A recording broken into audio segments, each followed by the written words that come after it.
Hello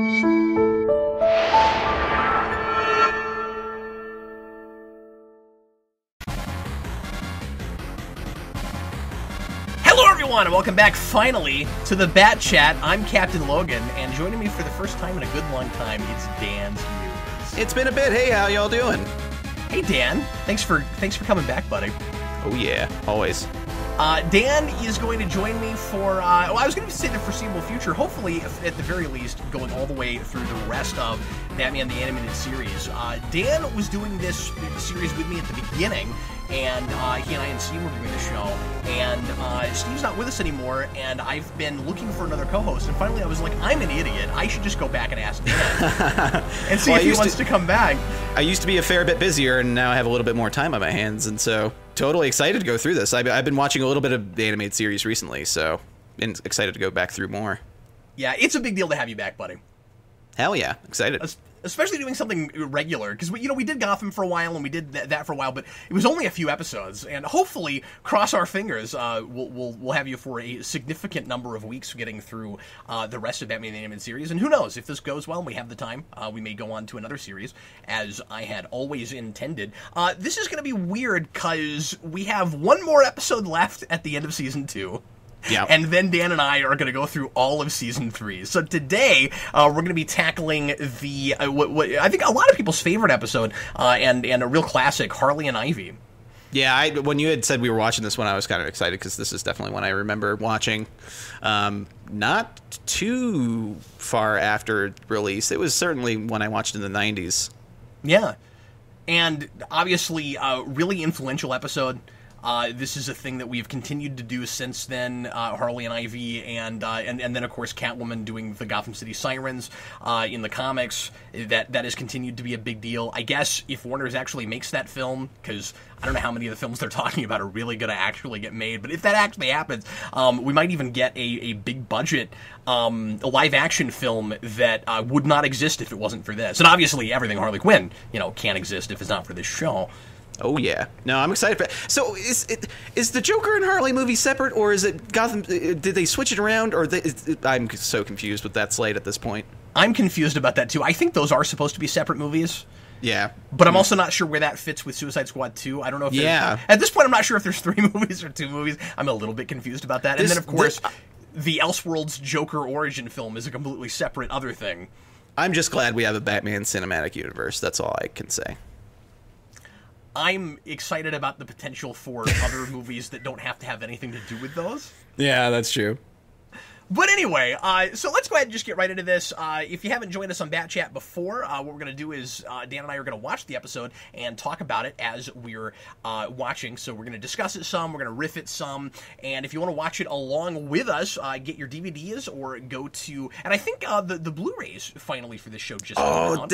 Well, I don't think it came out, but they announced it for 2018. Oh, was that what happened? Okay. Yeah, the big announcement happened. Oh, that's right. It was Phantasm that just came out.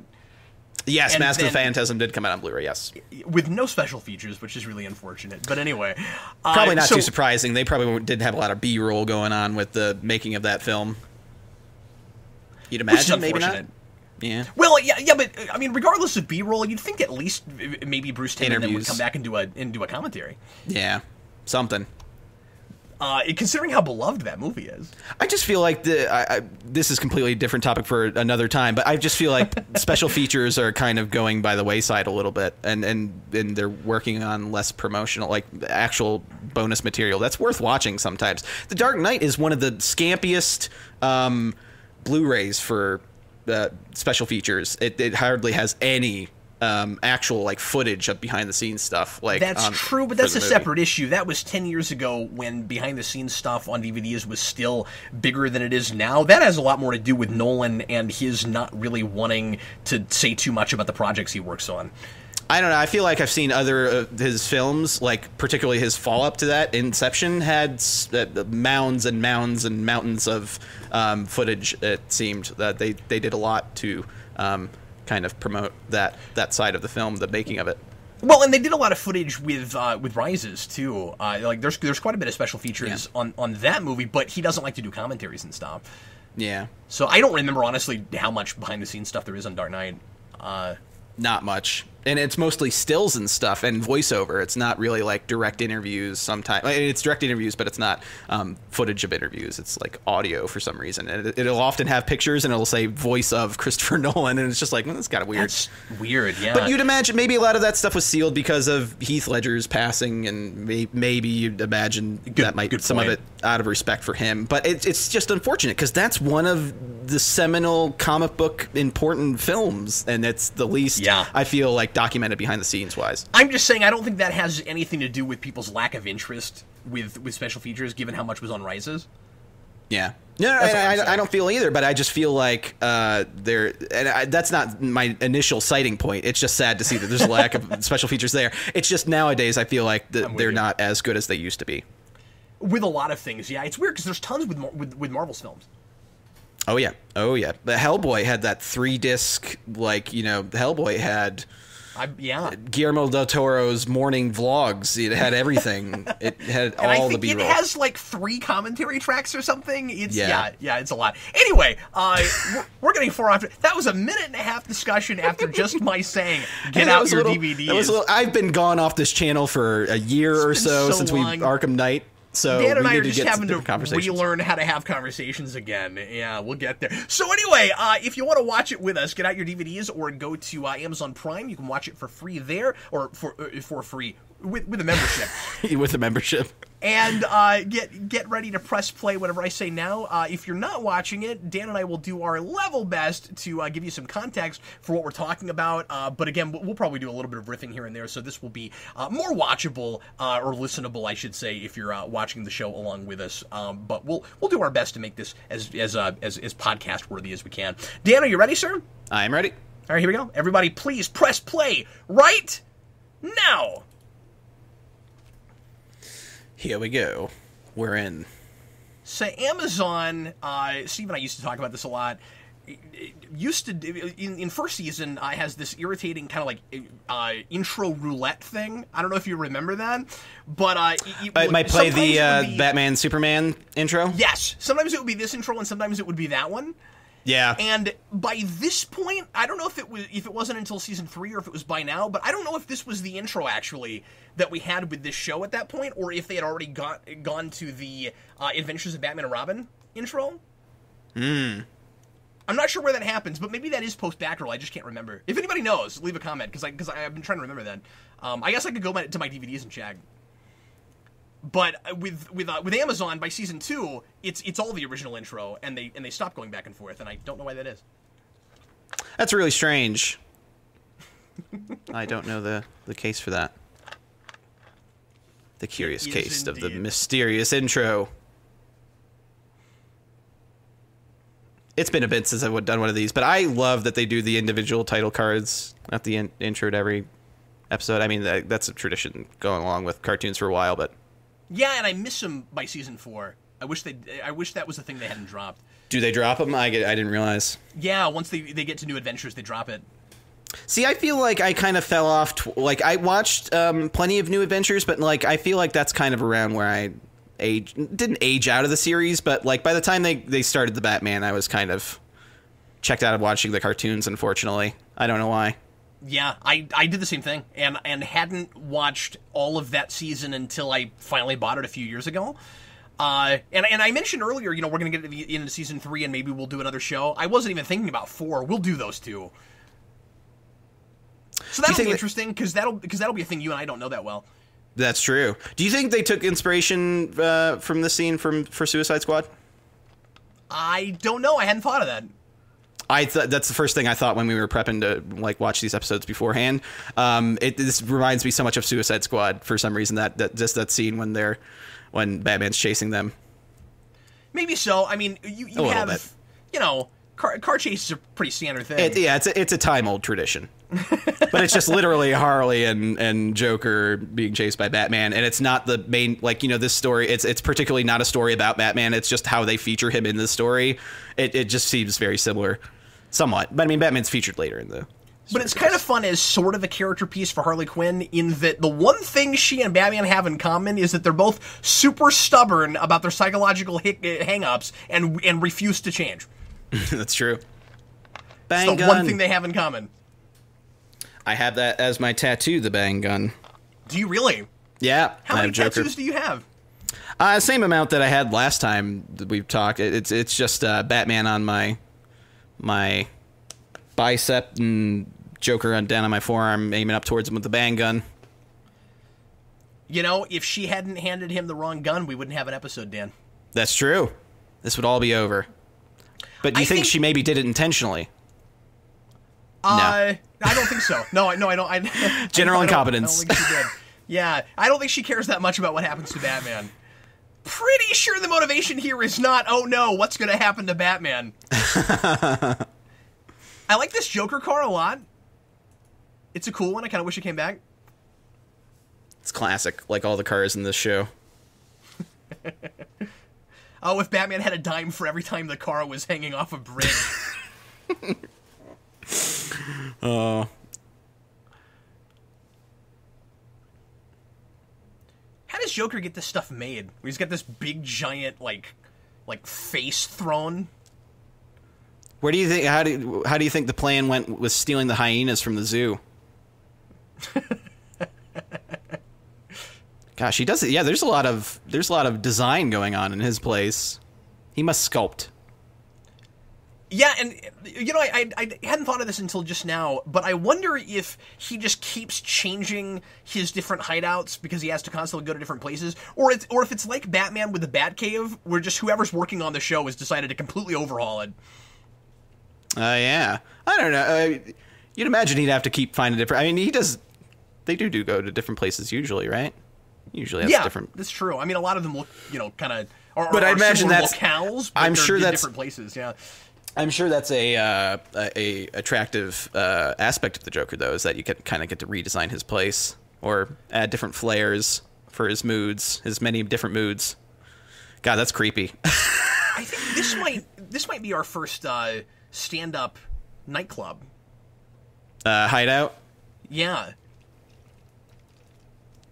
That shot of him walking towards her and snarling. Kind of creepy. Yeah, I was going to say, this is one of the better-looking episodes for this season, with the exception of some of his facial expressions, which are just animated really bizarrely. Yeah, I think I noticed that when at the beginning of this episode, more so in the car, like, there's a lot of real kind of syncing issues with some of the dialogue. That too, but toward the end, there are a couple of really strange facial expressions. Yeah. So when you listen to Shirley Walker's score for this particular episode, she's got this weird, like, Dance of the Sugar Plum Fairies thing going on. There's a couple places where I'm getting Fantasia flashbacks. It's very nutcrackery. There it is. Yeah, nutcrackery. Yeah, you hear that? Yeah. You notice that, that sign there for the Harlequin diamond. Harlequin is spelled wrong. Yeah, it's an O instead of a Q. Yeah, that's weird. Hey, it's a Harlewin diamond. Yeah, what's the point of that? It's unobtainium. I don't know how mistakes like that happen sometimes. Yeah, well, in animation, you get, like, sometimes where characters will be the wrong color because, you know, they sent it off to a Korean animation farm or something like that, and things aren't properly communicated. So, like, in the early episodes of The Simpsons, you have, you know, characters that aren't the right color. Is it possible that can happen with spelling, too? Well, the animators usually send the master in between, so I'd imagine not. Maybe it was just supposed to be, like, there was text supposed to... Did they advertise it as a Harlequin diamond anywhere else, or was it that the only indicator that we've seen the name? Yeah, that's the only indicator, but that's obviously what it's supposed to be. It's just spelled wrong. Yeah, it's weird. I don't know. I didn't notice the first time, honestly, so this time around is when I noticed it, right when you pointed it out, too. Really, Harley? You've never heard of poison ivy? Like, the plant? Better than poison oak.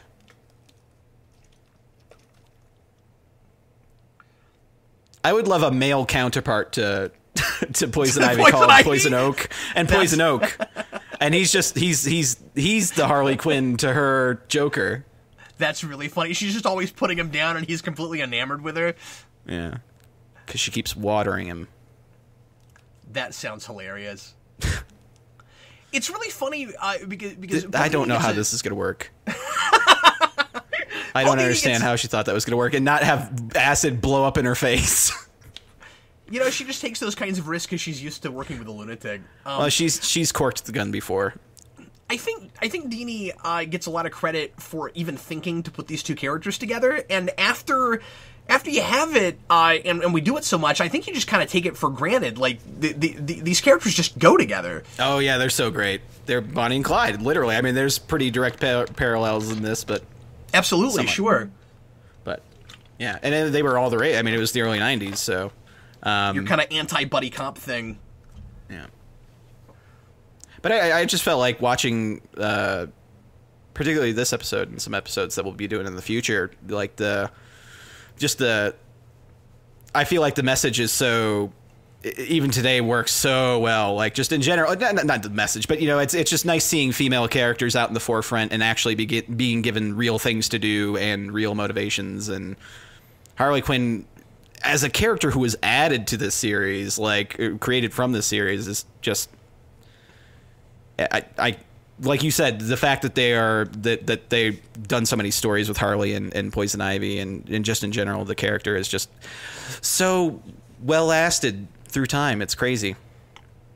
It's only grown. With regard to the general issues in this episode, I think it's interesting that at the same time as they both... And I guess she's not even really concerned about it the way Poison Ivy is, right? Like, Poison Ivy is very much it has very much the, like, it's a man's world attitude, and she's kind of just along for the ride. And obviously, Harley Quinn can't be that way because she makes herself totally subservient to a man. But it's kind of interesting. Poison Ivy has a little bit of a point in that it does kind of feel like a man's world, and people don't really take women seriously in every situation.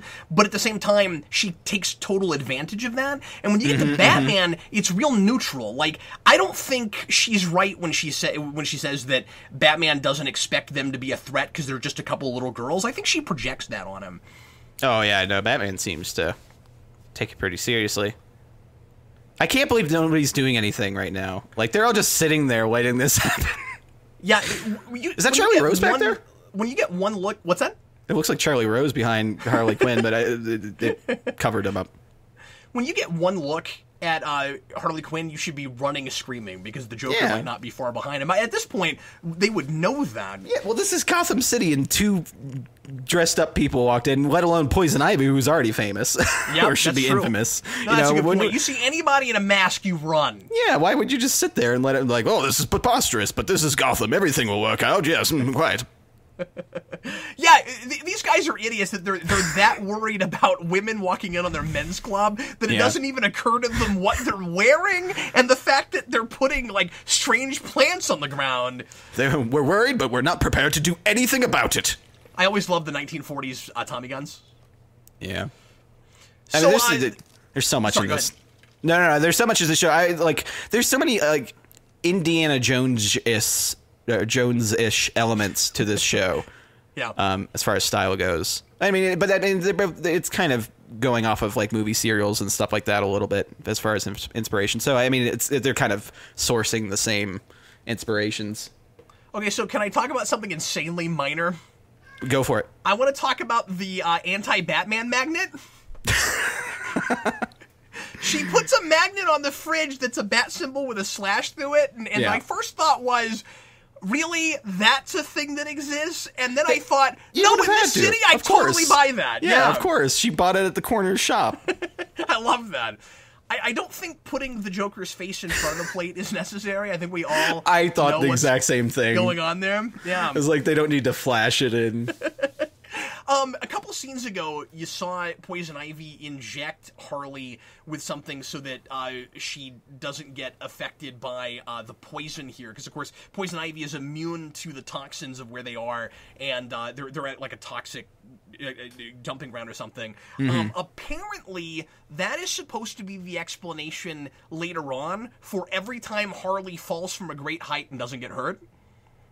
That apparently she got some kind of super strength or something from that serum. So it's the injustice excuse. Yes. Interesting. And I don't know if that's intended or if that's just like a fan theory thing, but I've read that in a couple places, that a lot of fans seem to almost take that as canon. But she doesn't explain that it's going to do that. She just said it'll protect her from the toxins. Right. So we need to watch for it in later episodes and see if it's ever mentioned. Interesting. Okay. Polka dot shorts are always funny. I don't know why. And Joker can sport them well. Joker also has his own set of superpowers. Did you know that he has a Joker canary cry that can make a giant sign fall off a Laugh Factory? It's very handy for when Batman's standing under the Laugh Factory sign. That dart gun thing that Poison Ivy has on her arm, that was with the action figure. Oh, nice. Reminds me a lot of just any other projectile wrist thing for any toy. Reminds me of those things. And she's never going to get that back. Like, she shot that projectile. She's never going to find it now. It's under a couch or... Yeah, I hope she has more. She picks them up at the same place she got the Batman magnet. So I know this is a really timeless world, but these guys came right out of the 60s. Oh, hooga.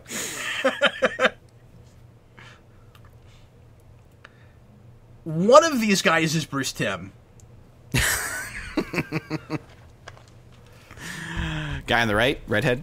I'm not sure which one. I just know that it's one of them. I think that is the one. Yeah. It looks like him a little bit without the glasses. Or does he have glasses? Bruce Timm? Yeah. I think he has glasses. Yeah, I've seen him in real life once. He was kind of a prickly dude. Did you? A little bit, yeah. Well, we asked him if we could film something with him, and he was like, I don't do that. Oh, that's unfortunate. But no, we were asking him to crap on my friend who was dressed up as Robin, so I understand. He was like, I don't do that. But he also was trying to sell his sexy pictures of ladies that he drew, so... Yep. That's his favorite thing. I could tell by watching this show sometimes. See, I'm looking at this on the wiki now. The frat boys are Bruce Timm, Ted Blackman, and Eric Radomski. Oh, nice.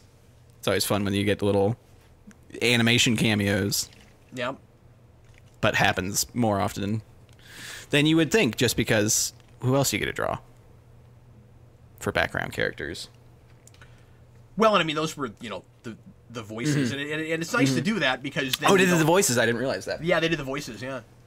I knew Bruce Timm did the voice of the Riddler in Under the Red Hood. Because he's in it for like 2 seconds in the flashback. Yeah, he's the voice of the Riddler, I think. It's the one time I've known of him to voice. So it doesn't matter the continuity. Anytime I see the line up the middle where you have two different scenes happening or like places at the same time, and Joker is in one of them, I expect him to push the wall over like he does in 89. Like anytime Joker's on one side of that, he needs to push the line over. It doesn't make sense ever, and I don't care. Then he also needs a line about an enema. Yes. Oh, we talked over it, but earlier, when Alfred pulls out the gas mask and is like, maybe you should wear this for your evening outing this evening, and they just have this like big smile together about it. Like, aren't we so clever? We have a gas mask. That's so weird. I like Mr. Espresso. Yeah. I don't know if you noticed that. I always drink Mr. Espresso when I'm watching Radar. As long as the radar doesn't get jammed. Yes, man, I think we also missed it. There's a really great silhouette of him in that suit. There's one thing the show is great at. It's showing Batman in silhouette, ready to pounce on his enemies or whatever, or just stalking or walking around. I think we missed it though. It's just so beautiful, the silhouettes they get in the show. Yeah. I think maybe one of the most risque things, or maybe the most risque thing in this particular episode, is the domestic slavery line. I'm actually kind of surprised they got away with that. Yeah. The bonds of domestic slavery. Like, Poison Ivy's got a real hang-up about men. And I would love to know more about her background that led her there, because Poison Ivy is one of the least drawn characters in this show. Yeah, she's a professor. You'd imagine going up through the Ivy League. She would have come across more than a few, jerk faces. Maybe so, but wouldn't you like a specific backstory? Yeah, a story. Look at his face here. Look at his face. Oh God! Oh my God! His chin is gigantic. What is going on there? Like his face is so scrunched. I've always been preoccupied by that, and I watching it again in preparation for this. I found myself trying to make my face do that, and it just wasn't possible. I mean, you have to make your chin about 3 times as big as it usually is, and then you could probably do it. Your mouth doesn't have the real estate. That many muscles. Like it's not. It's not possible. the one to not do a video for. We're just making the face. He's about to have another weird one here in a second. Oh God.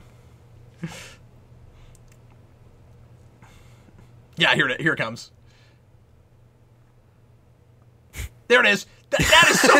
Yeah. Or even that angle right there too. It's like his mouth is a mustache. Oh God. Yeah, there's a lot of really bad angles. See, sometimes it just comes down to the angling of the animations. I remember when I got the animated series, they had a Bible. It had the kind of character Bible for Batman for the complete collection series. It has like a little scans of pages from Bruce Timm's thing where it's like, you know, must be drawn this way. If at this angle, it has like every angle of Bruce's face.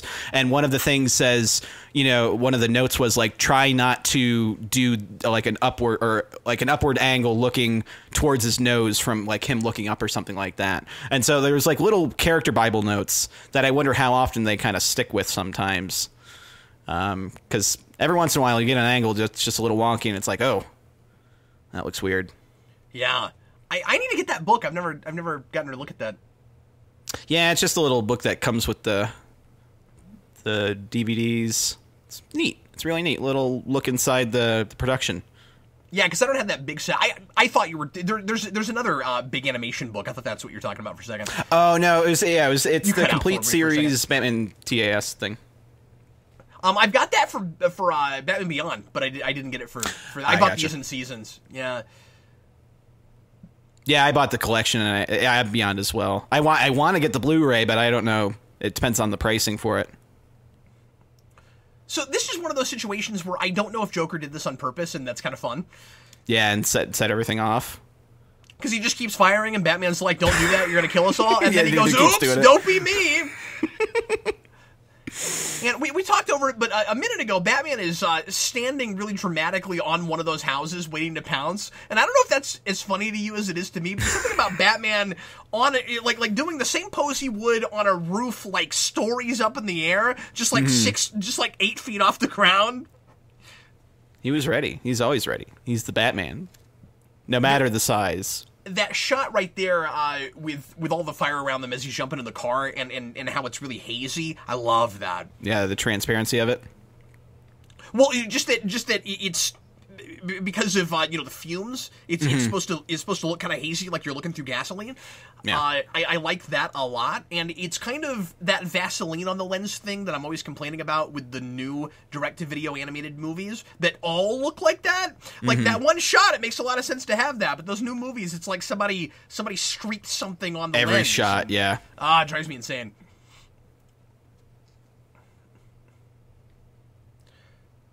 So you would get the sense at the end of this that Harley maybe would be, or that Ivy maybe would be done with Harley, but they stay fast friends. Yeah, they don't. I saw that on the wiki thing too. That they don't like have any sort of falling out, despite her seemingly having an issue with her at the end. Yeah. Yeah. Well. Yeah. I guess that is mentioned in that wiki. That was I thought of that on my own, but I guess that's yeah. It just seems like I said, they really kind of go together, but at the same time, I don't know what exactly she sees in her, except just because okay, here's my question about this, because I don't know if we get enough from this episode to really know, but the Harley Ivy relationship is potentially really interesting because I don't know how empowered she's really trying to make Harley. Or whether it's more just someone she can take advantage of and she kind of becomes the Joker again. Yeah. I feel like it's a little, I don't know, it's a little bit of both, I feel. But yet, like you said, she doesn't particularly empower her too much. But she does try to nudge her ideology a little bit, seemingly, throughout this sure, episode. But like, is it for her own benefit, or you know, is it definitely. like I think it's if for you her own leave benefit. him, and yeah, I think she's manipulative and calculating, and she's totally out for herself, and she never has friends or henchmen or anything. Like, Poison Ivy doesn't have henchmen. She cares about her plants. Like, all we've ever been told about Poison Ivy is literally that she would live in a world where it's just her and her plants. Like, she doesn't care about anybody else. I don't know about this rah-rah woman power thing. I think that might be something that she's just projecting to try to influence Harley. Oh yeah, definitely. But I feel like either way, on the not female empowerment, but on the just in general, it's nice to see the show looking at that kind of relationship, or at the very least putting its female characters at the forefront, particularly in the early '90s and all that jazz. Sure, I just like the complexity of it, because again, like there is some truth to what she's saying, but I also don't know how much she actually believes it, and if only the men in the show were a little bit more enlightened, she couldn't get away with that because she's just taking advantage of the society that's there.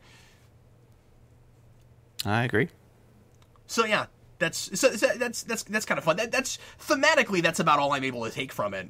It's more just kind of a fun romp putting a couple characters together. And I feel like we're getting into that area with the show where we've kind of run out of a lot of villains that we want to do, you know, for the first time and do backstories for, and now we're like mixing it up and mixing some characters and doing some team ups and stuff. Try to change the dynamics of the show a little bit and see what dynamics work better or whatever. I mean, because obviously they go through and replicate this episode through other times. That episode with Harley Quinn and Poison Ivy and Two-Face, Clayface. It's one of my. I love that episode. Yeah, it's funny because when we went back to that, we didn't care for it as much.